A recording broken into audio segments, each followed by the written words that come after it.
And thank you so much, Gillian, for joining us online tonight. Yeah, thank you so much for having me, Jess, and the Chelmsford Library. I'm so excited to be with you all on this chilly Monday night. So hopefully everyone is drinking something exciting, and please feel free to ask questions in the chat. More than happy to take them as we go or save them for the end. It's designed to be sort of an interactive talk, so the more questions, the better. But as Jess said, I'm a certified sommelier. My name is Gillian Katz. And I'm really excited to be here tonight. So first off, what is a sommelier? Sort of a big fancy French word that really just means a wine expert certified by the Court of Master Sommeliers. So if anyone's looking for further research, I know you're in the right place with the library, but there are some amazing documentaries about the process of becoming specifically a master sommelier, which is the 4th level. I'm the second of 4. So I still have a long way to go in my wine knowledge journey. But there's the process of becoming certified includes things like a written exam, blind tasting, and proper service of wine. So it's a pretty fun documentary to watch. I think there are a few now available maybe on Amazon or through the library. They're called Somm, and then the second one is about winemaking and wine tasting, which we'll hopefully touch on later tonight.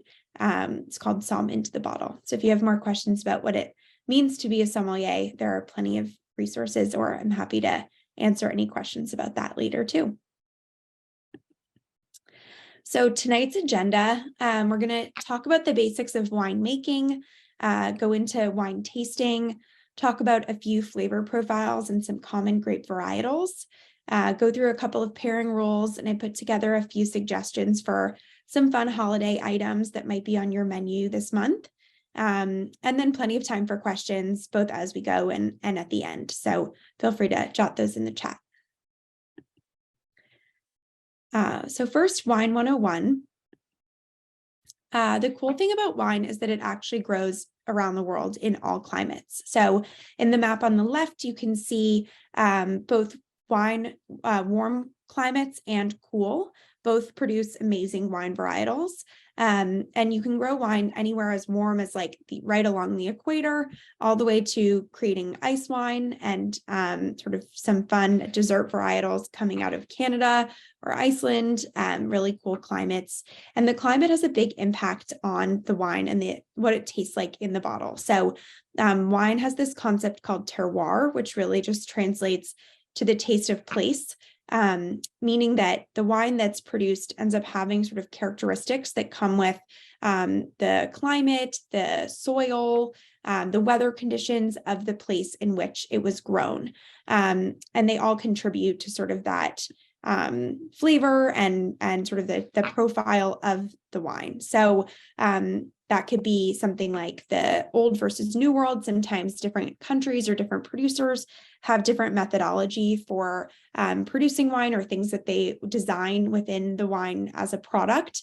The second could just be like, what does the land taste like? What is it formatted around? So maybe it's really mountainous. You get sort of a cool morning with a warm afternoon. All those things really contribute to the output. And the winemakers are pretty particular about where they grow and how they grow their grapes in order to produce that sort of ideal output for their region.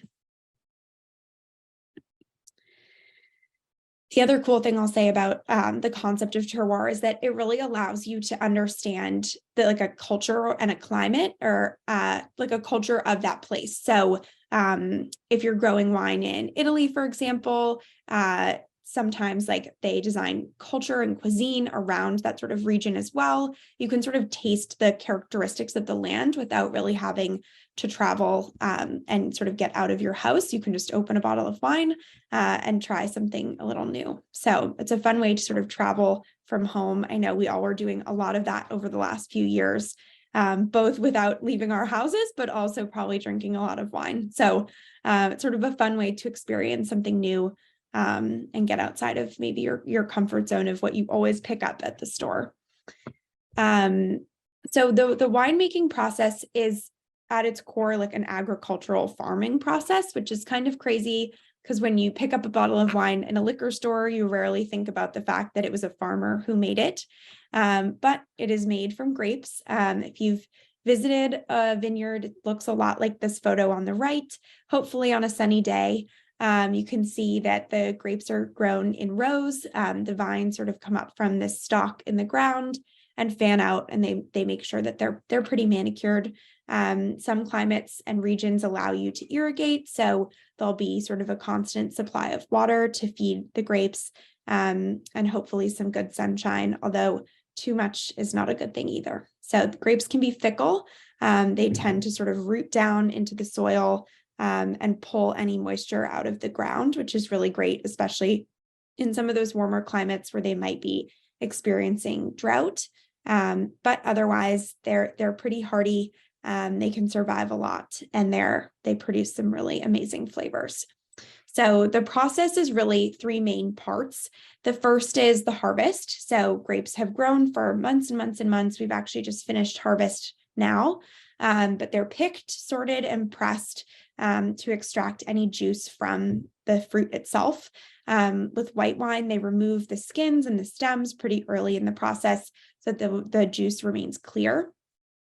But with red wine, they of course keep the skins. That's sort of how wine gets its color.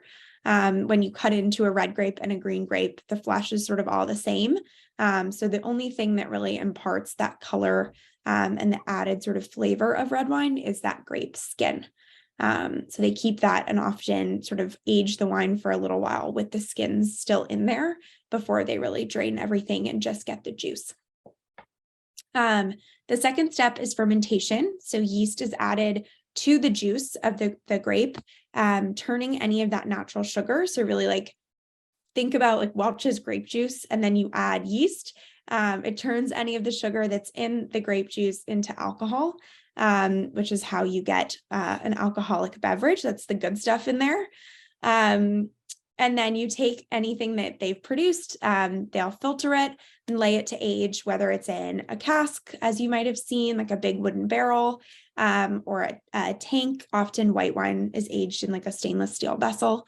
And then depending on the winemaker's preference, that sort of liquid is then bottled and aged again, depending on, how long they want it to stay on their premises before they release it to the public. Often it's like takes a few months to a year before they'll do a big release of last year's product. The only caveat to this process is one added step for sparkling wine. Since it's the holidays, I figured I would touch on it. What better occasion than bringing families together and celebrating the holidays, especially New Year's Eve tends to be a big moment for sparkling wine. Sparkling wine undergoes a secondary fermentation, usually in the bottle in which it's been sort of its final product sort of lives. And that process then produces excess carbon dioxide, which is what makes it sparkling.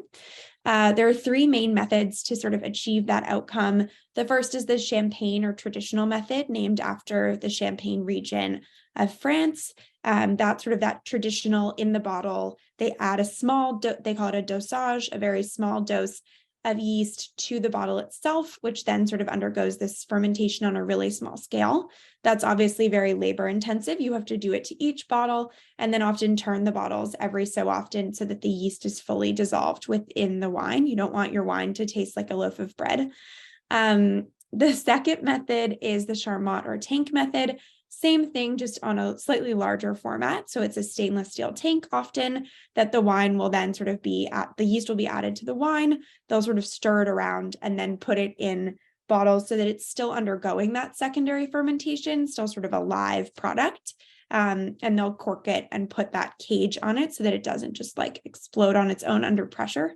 But it's a slightly more scaled way of doing the same exact thing that they do in the bottle. And then the third is just carbonation. So often some of the lower end wines, they'll do it just like they would soda. So they'll take like a flat wine, inject it with carbon dioxide, cork it, and call it a sparkling wine. So it's sort of a low cost way of doing it without that sort of added layer of the yeast, but sort of develops the same outcome at a much lower price point. And then there are a few different flavors of sparkling wine, depending on your preferences. Things go from sweet to dry.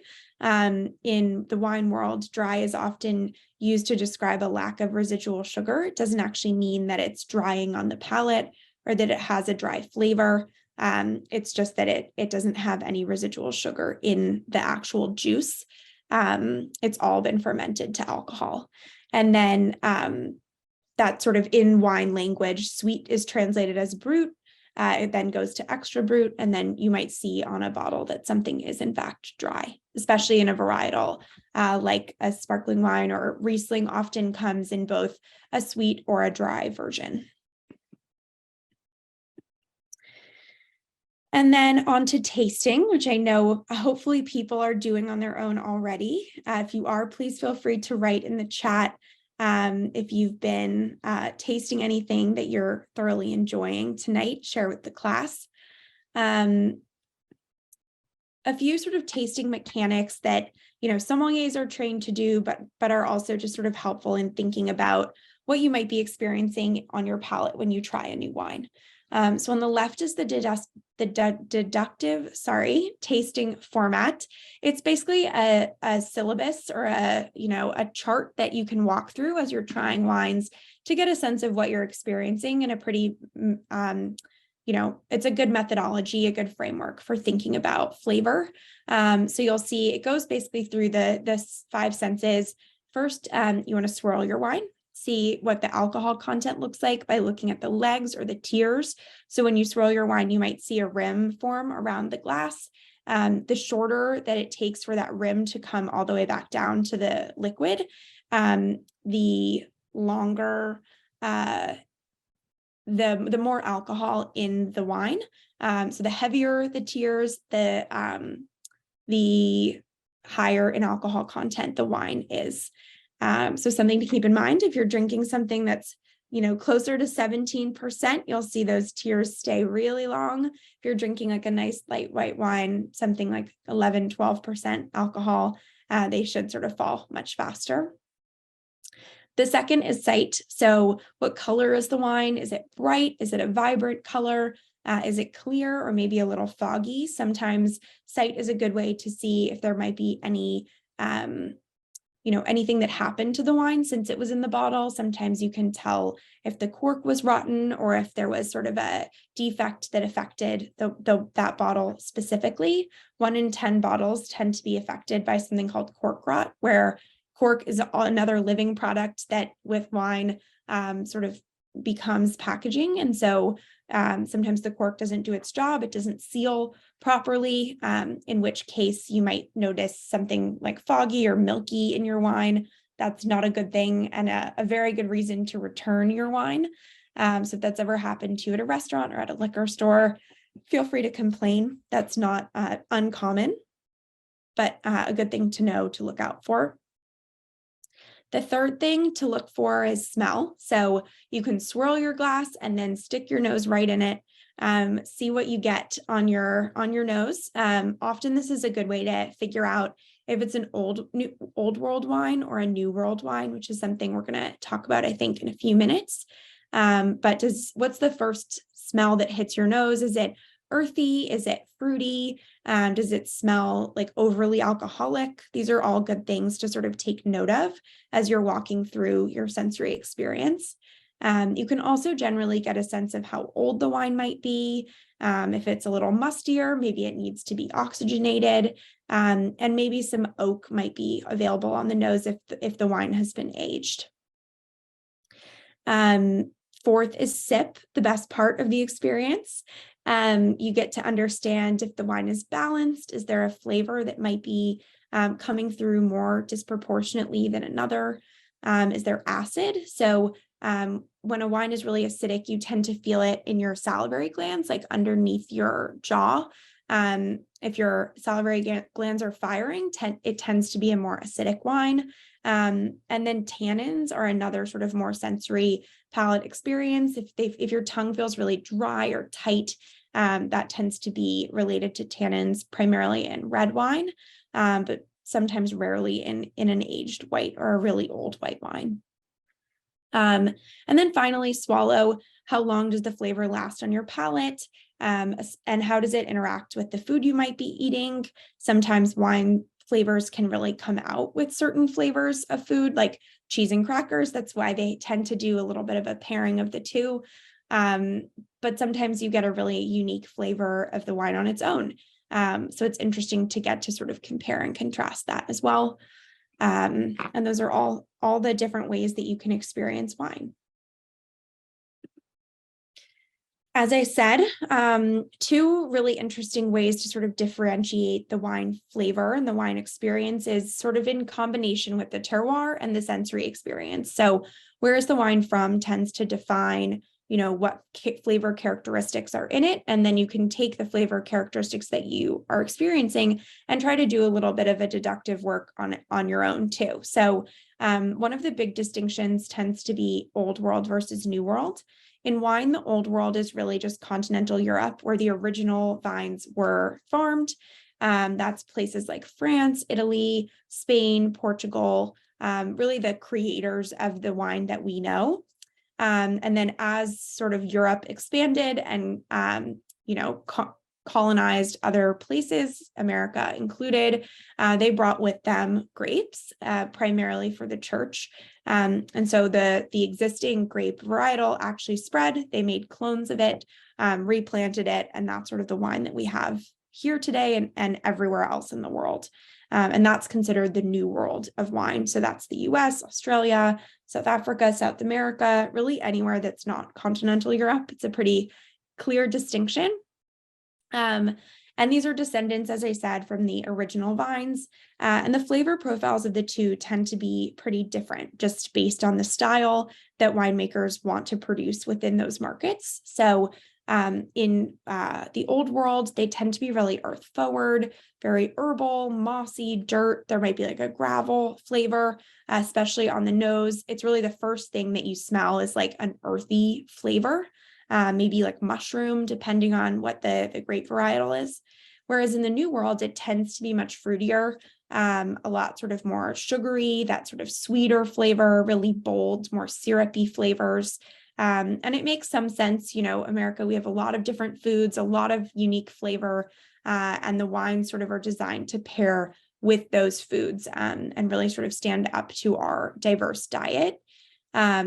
And then Old World wines tend to be designed to age for a long period of time. They have a culture of cellaring. Most people's homes have, like garages or storage facilities, basements, think about like these really old chateaus in France that have these cellars underneath them. They're just used to that. Whereas here, I used to live in a New York City apartment. I'm in grad school. I live in a dorm room. So I do not have an active wine cellar or places to store all this wine. So it's more of like, I go to the store, I get what I want for that day. And, it's drank over the course of a couple of days or a week, and then it's on to the next adventure. And it means that the wine at the store should be ready to drink when I pick it up. And so that's really how the American market operates. And a lot of places in the New World are similar in that they don't release the wine to the retailers until they're ready to drink. So sometimes winemakers will actually use their own cellar space to store wine until they feel that vintage is ready to drink, which is why at a store you might see something from 2017, 2018 that has never hit the shelves before. It's just been waiting until it was appropriate for it to be cracked open. And then the final thing that really makes the differentiator pretty across the board, and really is like the core difference, I would say, that is pervasive in all the other elements that are different, is really the regulation. So in the Old World, especially in France and Italy, there's a lot of regulation from the government around what can and can't be labeled or sold as X grape or as from which region, because their economy is so closely tied in many ways to grape and wine production. They really hold close to the chest a lot of the sort of rules, and they want to sort of uphold that sort of old school mentality. And so in France, especially as an example, with Champagne, anything called Champagne has to be from the Champagne region. of France. You can't call anything not from there champagne, or you'll face like a big fine and a whole legal suit, which no one wants. Running a winery is expensive enough. So people tend to follow those rules, but there's also many that apply just to the people who are making wine, stuff such as, in many places in France, they're not allowed to irrigate. They're not allowed to use chemicals or pesticides to protect their grapes from mold or other pests.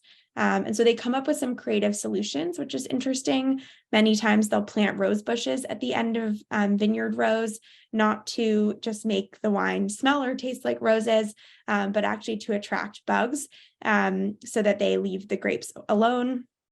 I visited a vineyard in France that was playing music for their grapes in an effort to help them grow. So they really get creative within the regulations that they have. But most of those things don't apply in the New World.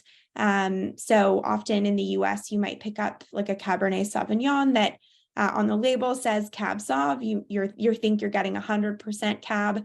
It really only needs to be 80%. So you're getting 20% of a blend from the winemaker, who can sort of mix and match what they have on hand to build that sort of ideal flavor profile. Whereas in France, any region that says Cabernet Sauvignon, it has to be 100% Cabernet, which is often why you might get more of a Bordeaux style blend. They have to call it a blend if it's less than 100% of one grape. So there's just some things that become a little more nuanced, which is a really interesting comparison to do at home if you are feeling adventurous on, a weeknight that you're looking for an activity. Pick up 2 wines of the same grape or similar from different regions and see if you can get a sense of the older New World styles. And then one of the other things I'll say about the experiencing of wine is that there's really no right or wrong flavor, much as most people probably experience colors differently or food differently. Some people like things that other people don't like. The same applies to wine. So I might say, oh, this wine really tastes like, cherry or pomegranate, or, I'm getting a buttery flavor. Someone else might think that's totally wrong. I'm getting lilacs and fig. So there's a whole aroma wheel to help you sort of ground any of the flavors that you might be experiencing. Sometimes it's that feeling of like, you don't know it until you see the name in front of you. So if I tell you as you're tasting wine that something tastes like that, chances are you're going to agree with me. But often you're experiencing something that is unique to you. So it's really important. My only sort of mandate with tasting wine is really just to try a lot of different things and figure out what you like, because chances are it's very different than someone you might be drinking with or what a sommelier would recommend. So trying a lot of things helps you figure out what you like, and then also helps a sommelier or someone in a restaurant recommend something that you might like based on what you already like. As I said, when we were talking about the Old and New World wines, the New World tends to be more fruit forward, the Old a little more earthy, and some of those flavors you can go through the aroma wheel to sort of ground what you're experiencing. So in the earth forward flavors, I think I can see red beet, slate, wet gravel. In the sommelier documentary that I mentioned at the beginning, the somms really go around and lick rocks. They'll smell tennis balls. Fresh garden hose is a quote they use. You can really say that wine smells or tastes like whatever it is that you want.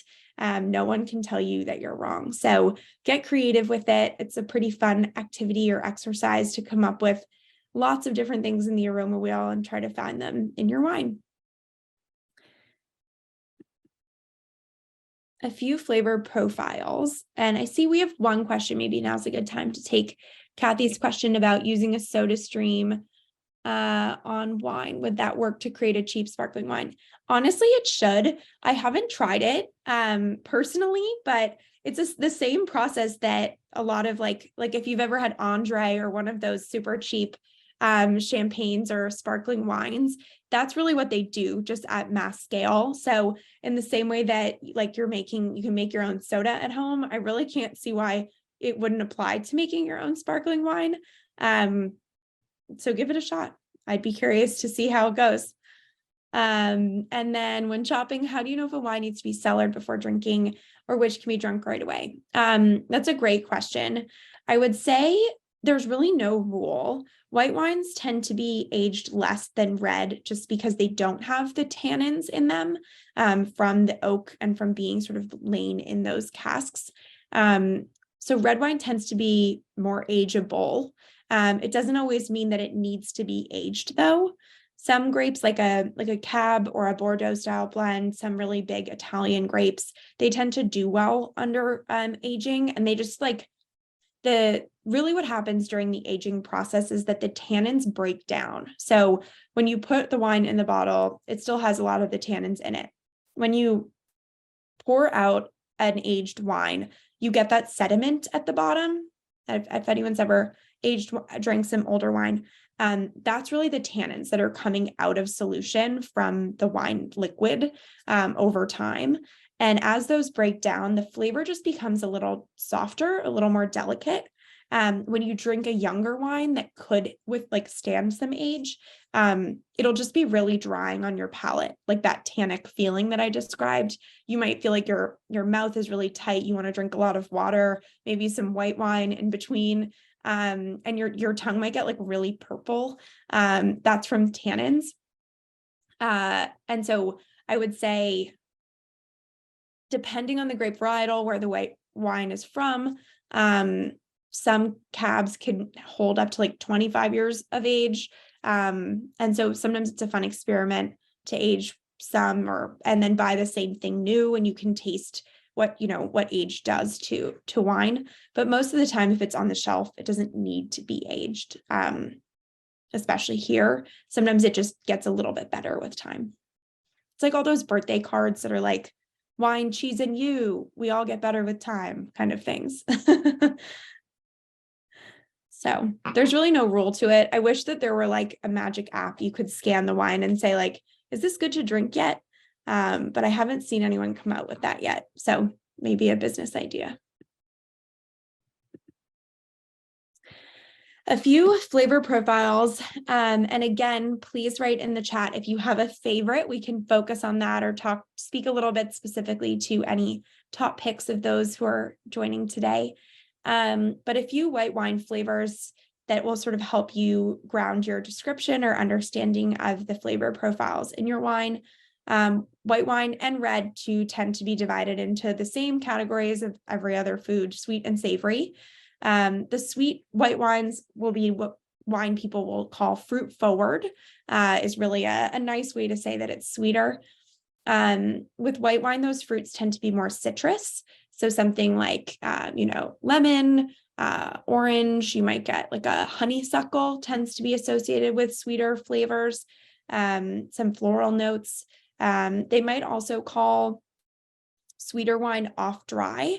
That tends to mean that it does have a little bit of residual sugar. If you're curious about that, you could do, again, sort of a side-by-side specifically of Riesling. There tends to be a lot of off dry and dry varietals. So it's sort of fun to compare. If you go to any wine store, they should be able to point you in that direction. And a couple of other sort of sweeter flavors for white wine: honey, as I said, apple, pear. Those are all flavors that could be more tart, but could also sort of hold more of a sugary flavor. And then on the savory side, you get more of that earthy and oaky flavor, especially something like a Chardonnay or an older world Sauvignon Blanc perhaps could have more of an herbaceous flavor. Sauvignon Blanc tends to taste exactly, to me at least, like passion fruit, which turns out is like one of those cilantro flavors that people either love or hate. It's like a genetic predisposition. So some people love it. Some people cannot stand the smell or taste. And then another sort of polarizing wine flavor is Chardonnay, especially aged or oaked Chardonnay. It has that really sort of buttery dairy flavor.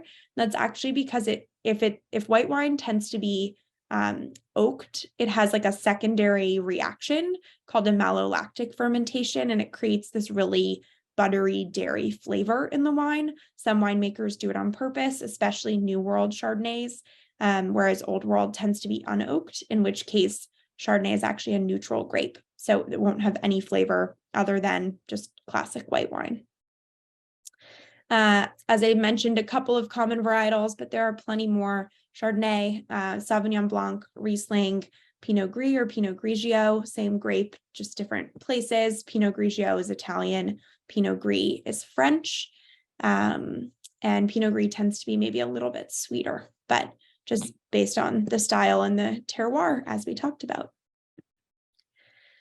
And then similar for red wine, we have sweet and savory. The sweet, again, fruit forward. These tend to be more red or black berries, stone fruit, things like plum, cherry, really common in red wine. And then on the savory side, you have that sort of dry or tannic mouthfeel, as we discussed, and some earthy, oakier, like you might get dirt or leather or meat. Some people get tobacco. It just depends on the grape varietal. And then one of my favorite grapes, Cabernet Franc, smells exactly, at least to me, like bell pepper. So the wines can have a really interesting vegetal quality too. And a couple of common varietals, Pinot Noir, which is a lighter red wine, Cabernet Franc, which is pretty classically blended, Cabernet Sauvignon, Malbec, Merlot. If anyone has any other favorites, again, feel free to post them in the chat. And I see Linda asked about aeration tools. I do think that they work. There's one that I'm completely forgetting the name of that's wonderful, especially if you drink like one glass of wine a night and you don't want to open the entire bottle and sort of oxygenate it, risk sort of wasting some of it that might go bad. It allows you to sort of permeate the cork and only aerate one glass at a time. So that's sort of a fun one. And then decanters are great if you're drinking something that's really aged. It just continues to expose the wine to more and more oxygen, which is really what sort of helps make the wine that's, if you think of wine, as I said, it's really a living product. So it needs to sort of be exposed to oxygen to really come back to life after being stuck in a bottle for a really long time. So the more you can expose it to air, the more it sort of opens up and you can experience more of the flavors that have been sort of stuck inside the bottle. So decanting is good for oxygenating. That's why people swirl their glass a lot. It's really to infuse oxygen into the wine. It's also why some of the big red wine glasses are like really wide and open. It's just to continue to expose the wine to oxygen. And Linda loves Sangiovese and Syrah, which are two great red wine grapes. Syrah is the same thing as Shiraz, if anyone drinks Australian wine.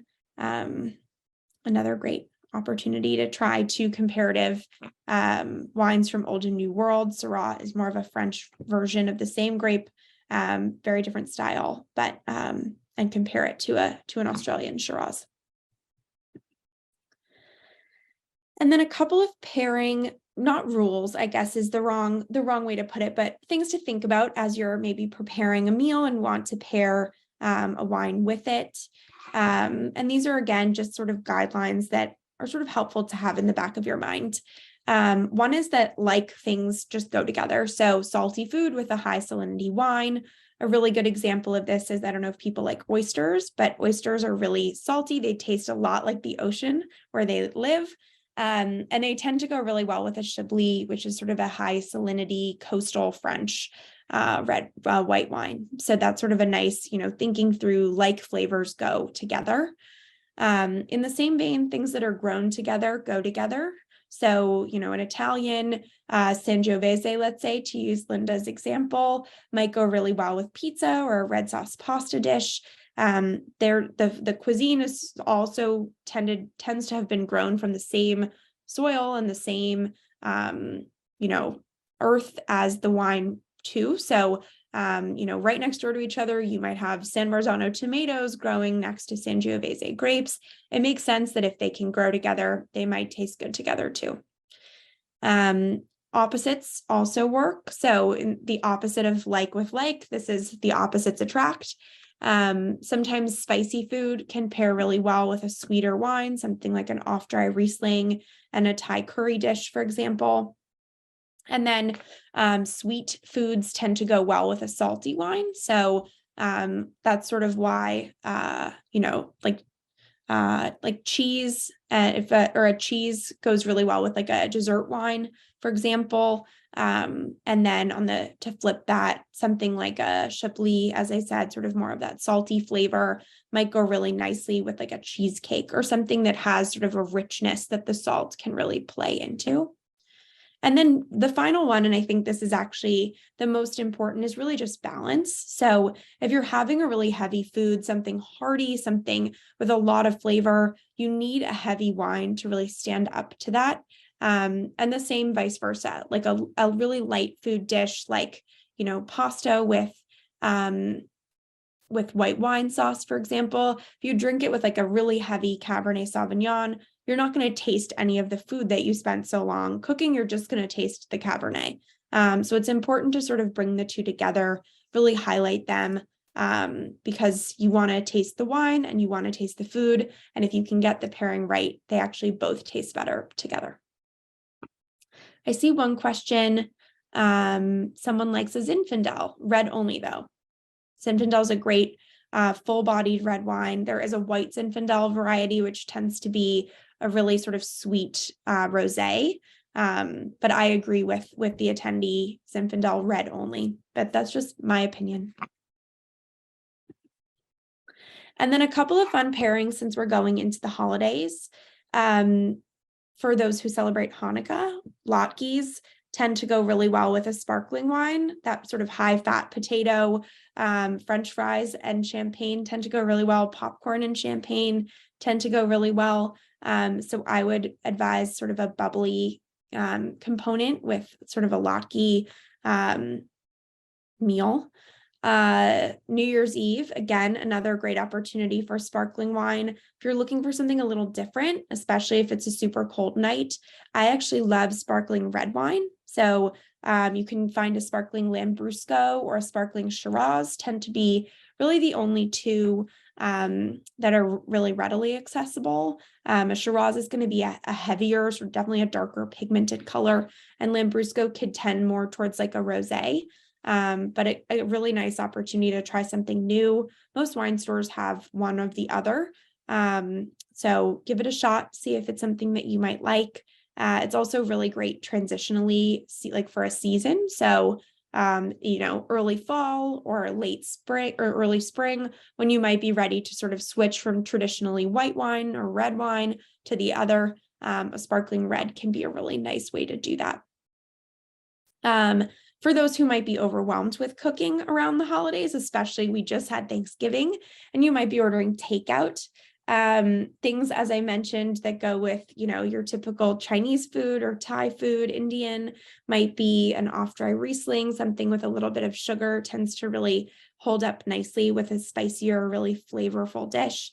A Sancerre, which is a French Sauvignon Blanc, or a Gewürztraminer is also a really nice sort of fruit-forward white wine that can really hold up to some of those more takeout type of flavors. Or if you're getting adventurous and you're making some of that kind of food yourself, another great way to sort of highlight those flavors. And then with dessert, port tends to go really nicely with pie. Pie has more of like a fruit base, obviously, and port can really bring out that sort of caramelized flavor in the pie. Apple's my favorite, so port tends to go really well with a nice apple pie. And then I really like Sauterne with more of like a chocolate dish. Sauterne, especially when it's really cold, is just really refreshing, and it has sort of a sweet aftertaste that pairs really nicely with like a chocolate mousse or a chocolate cake. So just a few ideas for those who are cooking for the holidays or not cooking for the holidays and want to bring something to friends or family, or just drink when you're having your takeout. No right way to celebrate. And with that, I'll open it up to questions. I already see one or two in the chat. One about red ice wines. My guess there, it's a totally fair question, actually, one I've never been asked. So props to Kathy for a fresh new question. I would say my guess is that because ice wine is actually, the grapes have been frozen when they pick them, that they don't want the skins in there. Like they just want to get rid of them right away. And because the skin is what gives the wine color, I would guess that like the skin is so cold, or like the cold sort of removes it of its like quality of the tannins or of its flavor, or that they just don't want to like age it very long. And sometimes something that's aged might need or something that has the skins might need more aging time, and ice wine just might not stand up to that. But it's a great question. I like ice wine isn't something I come across all that often, so it's something I should do more reading up on, but I'll have to stop at the library.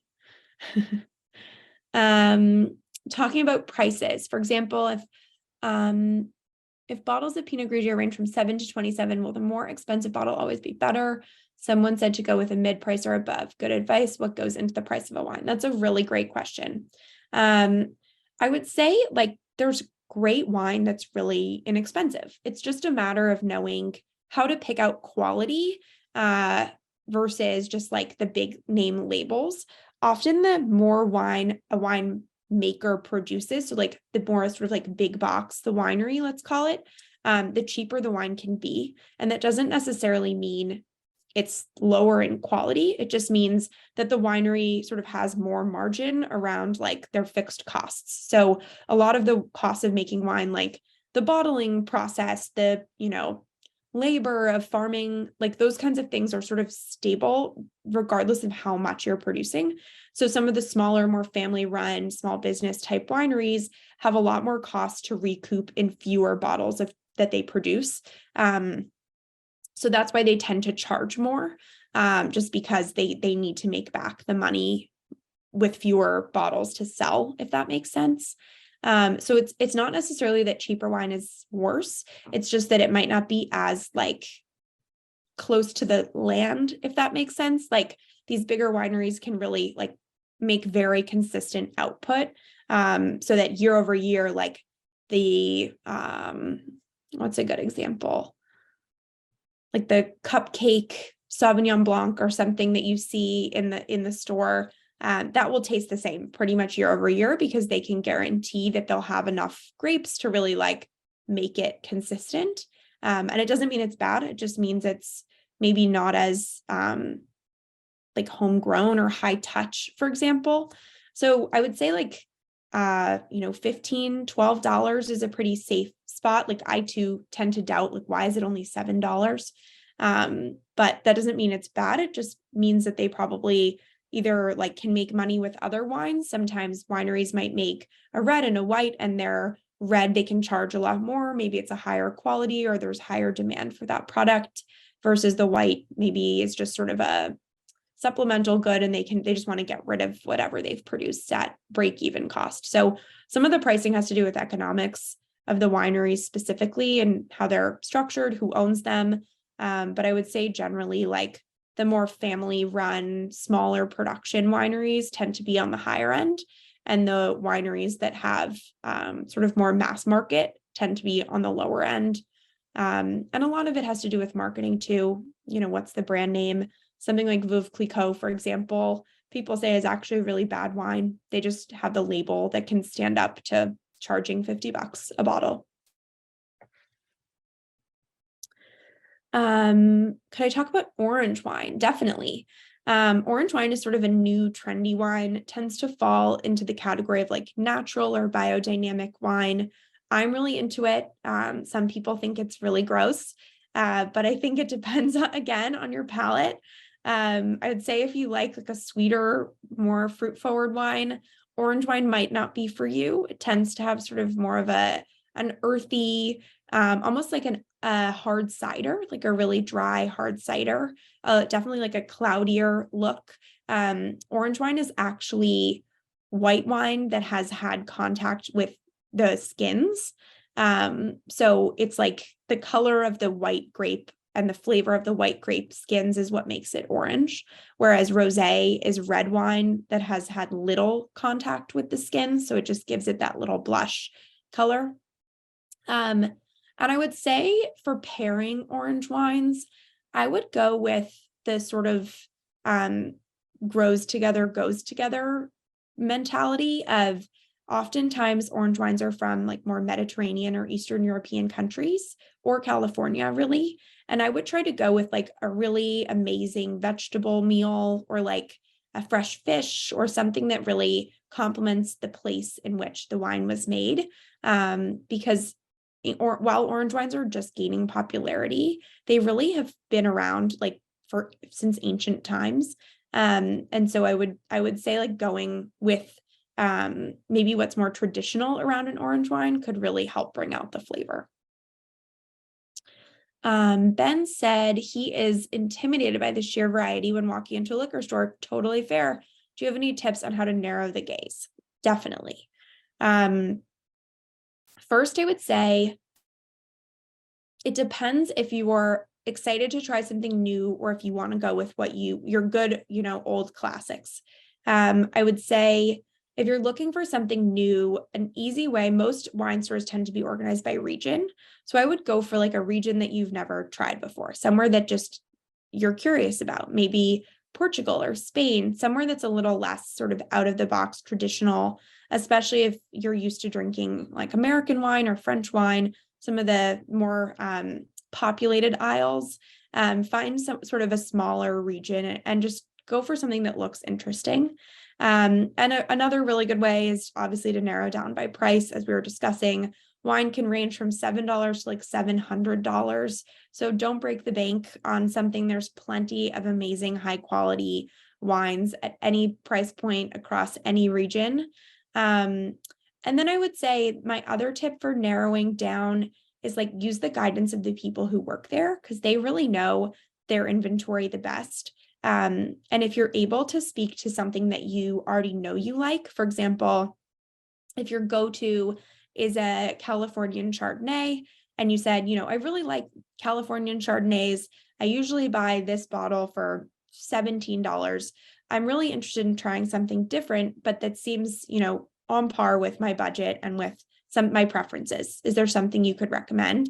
They would know exactly where to point you. Whereas, you might say, I like this, but I have no idea what's similar or what's out there. Wine takes a lot of expertise. And I would say in that sort of lens, like trust the experts and take the free education from the people who work in the store, because they often know like really cool stories and niche fun facts about wine producers. And yes, some of it is them selling you on the wine, but the other side of it is really cool to then understand a little bit more about the people who produced the product that you then get to consume. It's one of the reasons that I loved wine or fell in love with wine in the first place is wine tends to be an industry of passion. People say that wine is if you have $1 million and own a winery, it's a really good way to lose $1 million.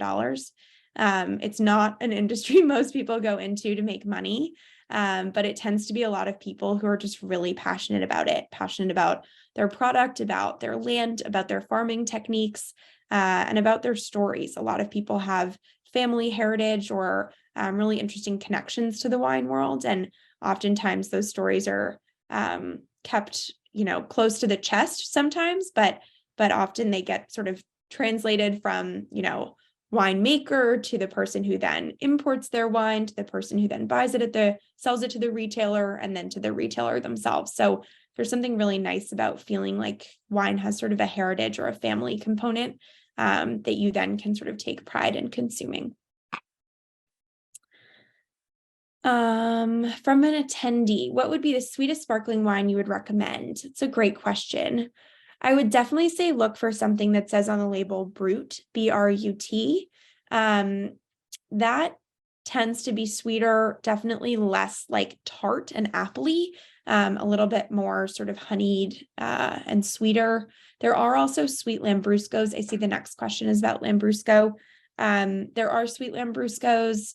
There are sweet sparkling rosés.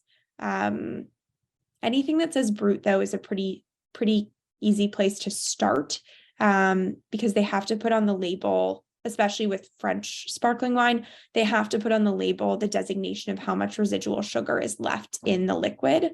And so that's what brut, extra brut, or dry means. So brut, having the most residual sugar, should definitely be the sweetest. Someone said they enjoy Lambrusco with Italian food and it doesn't seem as popular. It's sparkling red wines can be hard to find. I feel like as natural wines, as orange wines are starting to gain more popularity, some of the there's something called pet nat, which is sort of a natural way of making sparkling wine, definitely on the yeastier end of sparklings versus the sweeter end. But I think Lambrusco, keep an eye out. I think it'll be making a resurgence if I have any prediction of trends in the wine world, because I think people are getting more curious about unique wines, and Lambrusco tends to be something that you wouldn't always pick up off the shelf on your own, but that once you try it, you tend to want to buy it again. This is a good question about the point system for different wines. So I tend not to buy into points, but they are an interesting way to help differentiate that sort of quality that I've been talking about. So if a wine has, 90 points or something, which is sort of the tipping point when they start to advertise that they have the points, and it's, a reasonably priced bottle, like $16, $17, $18, $19, then it's probably a really good value. And so I think that's a place where I tend to notice more of the point system, is if it's, let's call it sub $30. Once you get above $30, like a lot of the wine should be of high quality. And at that point, the points really tend to be more for marketing and sales than for distinguishing the difference to a consumer. What is an estate wine? Does that mean it's closer to the land? Great question. So an estate wine tends to mean that it was all grown on the premise of the estate. So to answer your closer to the land question, the answer, it's sort of a complex sort of. I would say yes, in terms of if the land is the people who own the winery, then yes. All wine is from land. So you've just sort of defined what the land means. But an estate wine means generally that it's grown and bottled on the premise of the place, like the people who own the wine. There are wineries who buy grapes from other wineries or other, grape growers who have maybe a surplus of wine of high quality, or that they work with, they partner year over year to sort of buy producers' grapes. So those would not be estate wines. The estate wines have to be sort of from owned land. There are wines that are $100 plus. What makes it worth it? It's a good question. I would never spend over $100 on a bottle of wine. I think most sommeliers would tell you the same thing. The exception being maybe at a restaurant when everything tends to just be super inflated. But at a liquor store, there's no reason to spend over $100. Once wines get over $100, it's really just reputation. And at that point, you're buying wine that may be amazing, but it probably, you could find better wine for under $100. Something certainly comparable. So I would say be wary of wines that are too expensive. The thing that tends to drive the price is really that quantity that I was talking about. If there are fewer bottles, they can charge more for them, especially if the winemaker or the sort of producer has a really strong reputation for putting out high quality wines. But a lot of it is just marketing and branding. My thoughts on organic wines. I think they're great. I appreciate organic wines. I think it's certainly a trend. We've all realized that putting pesticide in our body is not necessarily a good thing. So I appreciate that trend is sort of following through the wine industry. And I think it's becoming more pervasive. Some sort of bigger producers are sort of taking their time enacting some of the rules, but I think there's some legislation that within maybe the next 5 to 10 years, wine producers do have to cut down on pesticides just because we know that drinking chemicals is bad. So I think it's a great movement, and it shouldn't really change the output of wine. As I mentioned, when we were talking about old world and new world, a lot of like wine producers in France have never been allowed to use pesticides, and they have some of the most high quality wines with, that are certainly can get above $100 a bottle. So it really shouldn't impact the way the wine tastes. It's really just about, sometimes there's more natural processes other than, going further than organic, which can have more of an impact on the flavor of the wine. But strictly removing the pesticides should just be a net positive, in my opinion. I'm so glad people are enjoying the presentation. Some questions about Greek wines. Greece is definitely another region that I really want to explore from a wine standpoint. I don't know that I've ever had Ristina, so I would love to know what you think of it. But I can't comment because I've never tried it, so I'll add it to my list. I've had a lot of Assyrtiko, which I really like, which is a white wine.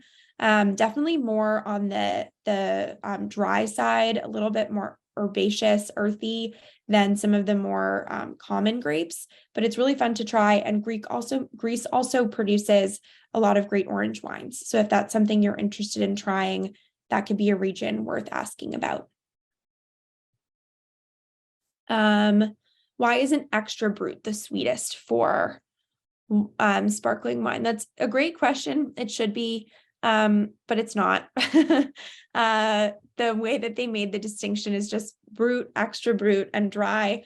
I think it must have been something that got lost in translation, but I don't know. It's just the way it is. Sometimes you just got to raise your hands with the wine people and say, how did you come up with this? Because none of it makes sense. But, back in the day. Typical percent markup on wine at a restaurant is an astounding 80%, 75%. It's crazy. I don't know if anyone uses the app Vivino. It's a really nice wine app. They basically allow you to take a picture of any bottle of wine. They'll scan it into their system and they'll tell you what you can pay for it at a retail store.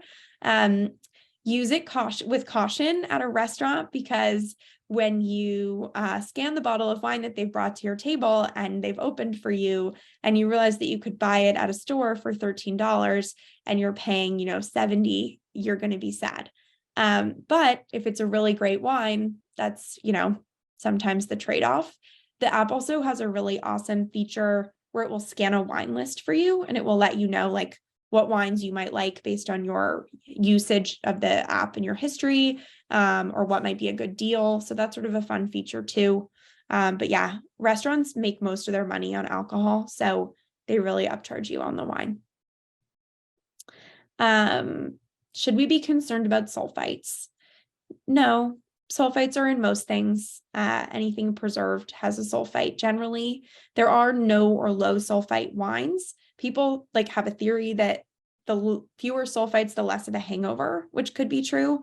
But it goes back to that sort of organic methodology. Sulfites are just a preservative. So wines that are designed to age longer, like red wines, tend to have a higher sulfite quantity or more preservatives. That's why some people feel like they get more of a headache drinking red wine if they're more sensitive to sulfites.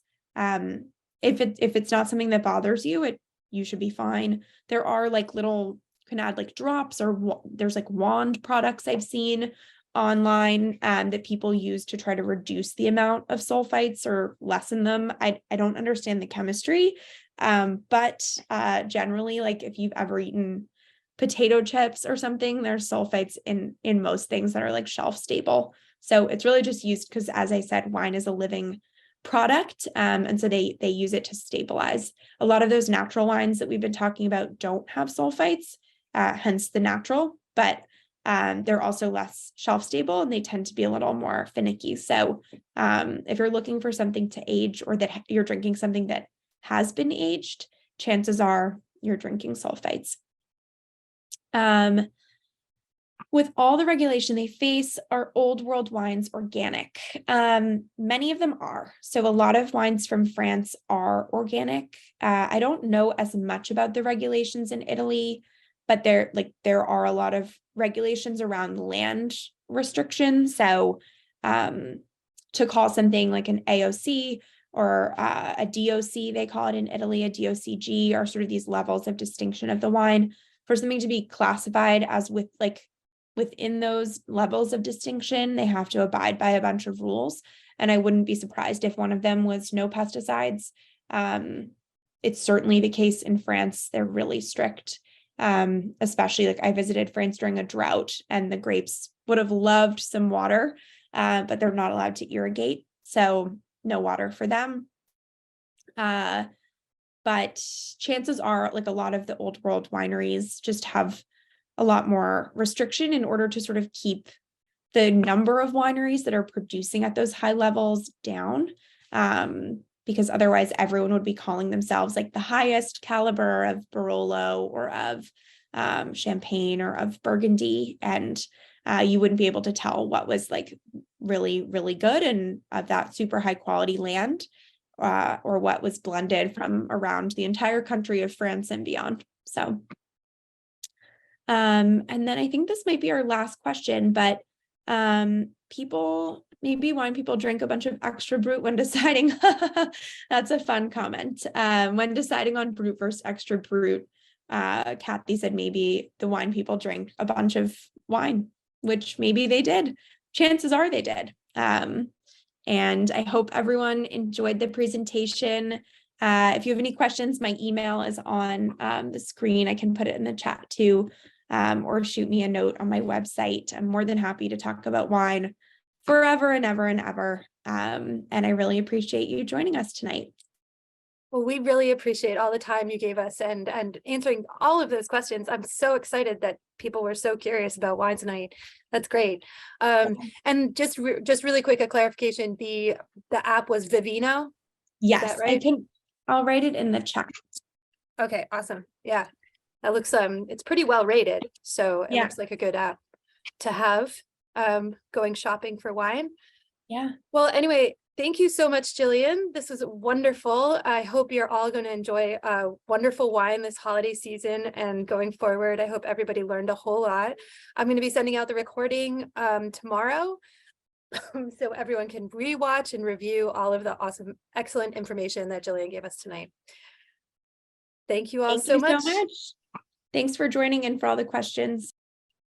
Have a great night, everyone.